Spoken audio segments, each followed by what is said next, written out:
Okay, topic 4.4, banking and the expansion of the money supply. We're going to start with banking and then do the expansion of the money supply. Module 25 in your book.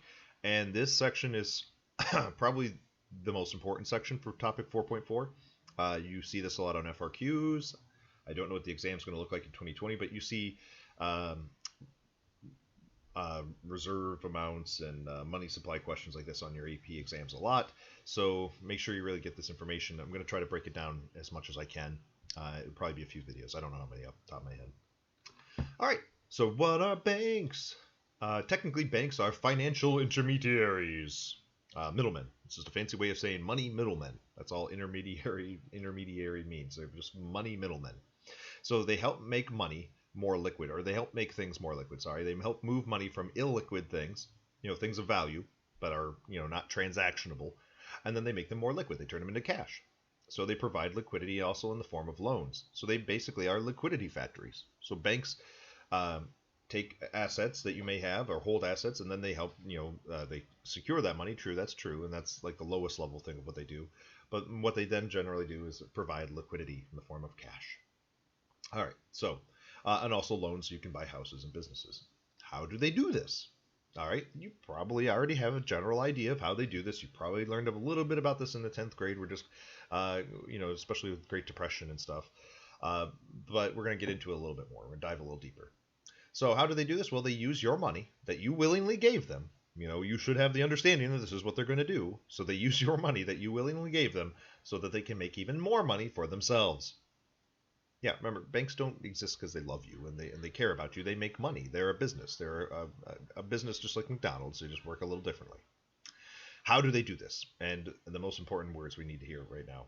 Banks operate using something called fractional reserve banking. Fractional reserve banking. And that's the whole next, basically what we're going to talk about here. So balance sheets and fractional reserve. Take a look at this thing here. You're going to see something like this on your AP exams. This is usually called a T-chart. Okay, so this is a banking T-chart. All right, now you're like, oh, Mr. Malcolm, that doesn't look like a T. That looks more like an M. It's got okay, fine. But if you, this is what you're typically going to see. I'm just using a version that your book has so that it looks the same. When you open up your book, you'll understand what it's talking about. I don't want you to open your book and be confused because it has 3 columns, whereas usually on your AP exams, they're going to simplify it down to 2, just assets and liabilities. Remember, assets are things, of value. Liabilities have value, but these are things that, you owe to other people, right? So things like deposits, checkable deposits, money that goes into the bank that the bank then owes other people, right? And people can write checks or use debits on there at any time. That's a liability that the bank has. Assets are things that the bank holds that have value for the bank. So, and we'll talk about some of these here in a little bit. So it's usually just called the T-chart. You see how it looks like a T. And this is typically what you're going to see, just a simplified version. Your book's, going all out, and so they want to give you the more complicated version. That's fine. But it's just generally equity over here. You're not going to see that in your AP exam. So, but I'll walk through it. It's not hard. I'll just walk through it all for you anyways. So assets are equal to liabilities plus equity. So assets, things that the bank has of value, or liabilities, things that they owe other people, and equity, so money from other sources, and equity, basically the profits, the value of the bank that is owned by the bank solely. So let's say you're a Richie Rich and you want to start your own bank. Hey, why not? People have done this throughout history. Okay, so you open up your own bank and you put your own $1 million in the vault. Right now, if you look at your T chart, or M chart, I guess, in this example, but if you look at your T chart, your assets are equal to your liabilities, which right now are 0. You don't owe anybody nothing. Nobody know how. But you have $1 million of your own money in the bank, so you have $1 million in equity. 0 liabilities, that means $1 million in assets. Hopefully this is making sense so far, because it's going to get weird. All right? So right now, assets $1 million, no liabilities, $1 million in equity. All right, question time. And I should have put this towards the end, I get it. But I think some of you are smart enough to be able to figure this one out right now. Grey Worm is working at the Iron Bank and is making entries on his bank balance sheet. Which of the following should be put under liabilities, meaning things that the bank possibly owes to other people? What's a liability the bank has to other people? Well, if the bank's looking at their balance sheet and they have bonds and foreign bonds, okay, these are things that the bank owns right now. They own some bonds. Are those liabilities? I mean, they're liabilities for whoever sold them the bond, they're going to get paid back. But no, these are assets. These are things of the value that the bank has. Property owned by the bank, well, that's a physical asset, but that is an asset owned by the bank, and it is not a liability. They don't owe that property to anybody. That's something they own. Excess reserves we have not talked about yet, but excess reserves are just extra cash essentially. It's related to liabilities, but it's not a liability itself. It is an asset. Well, their only thing left is checking deposits. So checking deposits are the liability because somebody could come into the bank or use their debit card and get that money at any given time. So that is a liability. They have to pay it back to whoever wants it. Okay, so now what? Hopefully we have some understanding about assets and liabilities. At any time, go through this stuff, slow it down, read your book. Okay, so now what? Your bank attracts some other Richie Rich. So you have your bank, and it looks really nice. It's got columns and stuff, and it's marble and everything. So you've got your $1 million in the bank, and somebody else comes by and says, hey, I think that's a safe place for me to keep my $1 million.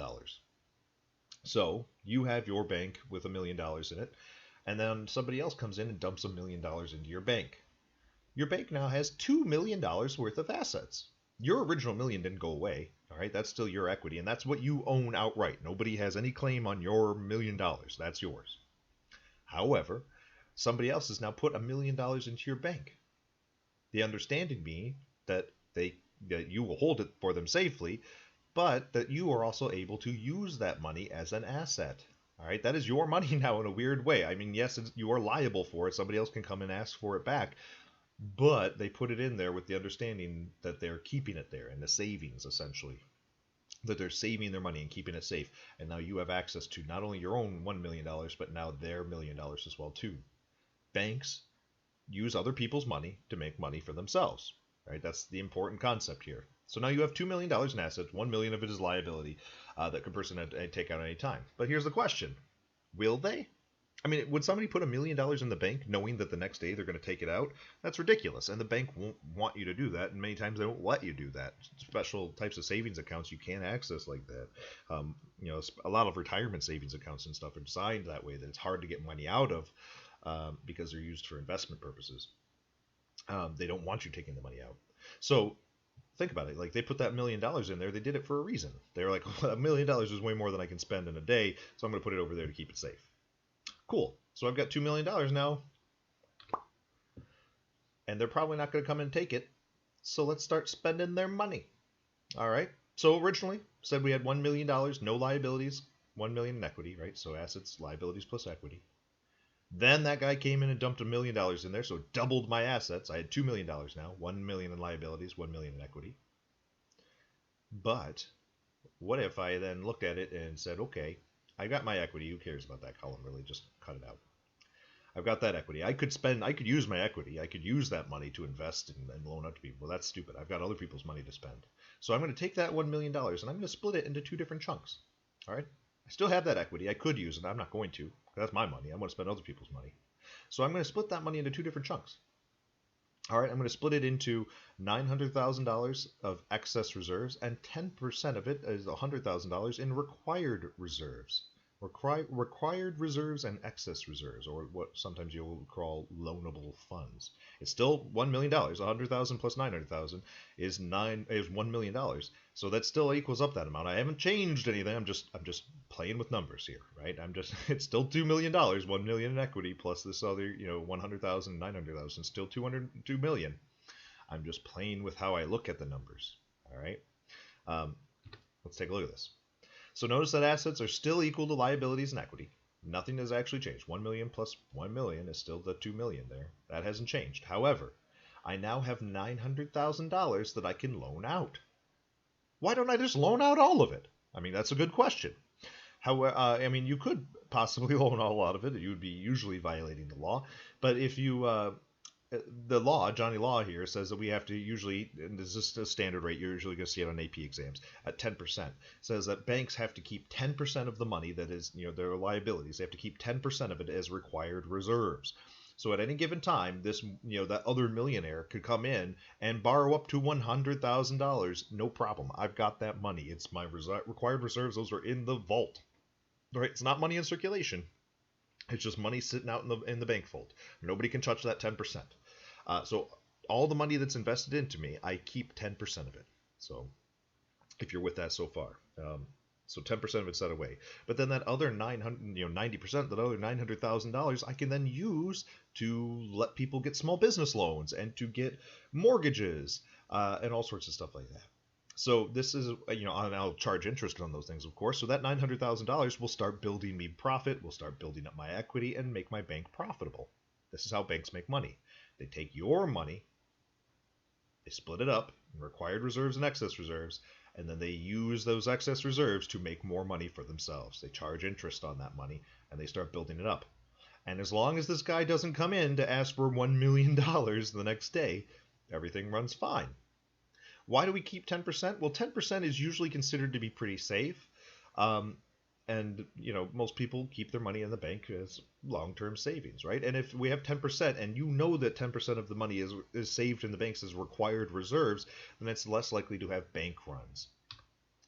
You've probably... I have pictures on there. Yeah, we'll get to it. But requires. Yeah, we'll talk about it later, I guess. But it prevents bank runs, basically. But you've probably learned about those in the Great Depression, where people feared and panicked and thought that the banks were running out of money, and so people just started pulling all of their money out of the banks, all the liabilities that the bank had, right? Well, if you take all of the money out of the bank, right, you're taking out your 100%. Well, the bank doesn't have all your money; they only keep 10%, right? That means that money is not there. The other 90% might not be there because it's being loaned out to other people. And so you pull out your $1 million, well, now the bank's in trouble. So we require them to keep at least 10%, and usually that's considered to be pretty safe, and it prevents people from panicking. Lowering below 10% is considered dangerous and not something that we should do very often, and not something we should not take lightly. Anyways, so back to the stuff. So that 10% is not circulation. But I thought loans were liabilities. They are, but you got to think about what's going on. All right, so loans are liabilities, but for who, right? So the bank has a liability to the depositor. All right, so let's go through this step by step. I know it's one little paragraph here, a couple sentences, but it's actually pretty complex. The bank has a liability to the depositor. So that other rich person put in $1 million. If I'm the bank, I have a liability to pay them back $1 million. At any time, they could come and ask for that, right? So, assuming they won't, though, but that's the idea, is that I have a liability to them. But I then turned around, all right, and I turned that liability into an asset by splitting it into chunks, saying that 10% is reserved and then 90% of it can be used for loans. All right, and now that is an asset that I can now loan out to other people and make liabilities for other debtors, right? So basically that other debtors, like some guy comes in and wants to buy a house, he now has a liability to repay me. Let's say he gets a $900,000 loan, he has to pay me back $900,000 with interest on top of it. That's a liability for that guy. It is an asset for the bank. It's an asset for me in this example. So I turn my liabilities into assets, and that's how banks work. Hopefully this stuff's making sense so far. We're going to stop here, and this is a good place to stop. And in the next video, we'll start getting a little weirder with it and get into the creation of money and how money is, you might have already been piecing this together, how money is actually created.